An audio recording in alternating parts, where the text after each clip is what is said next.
क्योंकि हुजूर का नाम अल्लाह ताला ने ऐसा रखा है, मोहम्मद। सब कहें सल्लल्लाहु अलैहि वसल्लम।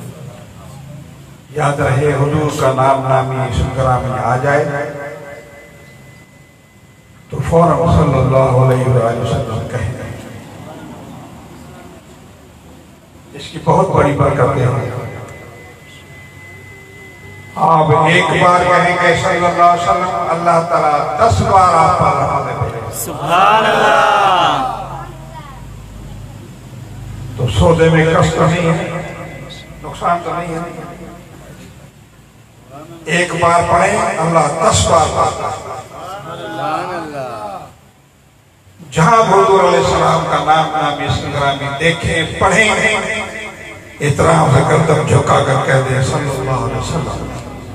ये जो आपके फरिश्ते हैं ना, ये आपके गवाह बन जाएंगे। ये मुस्तफा करीम की इतनी अदब और ताज़ीम करता है।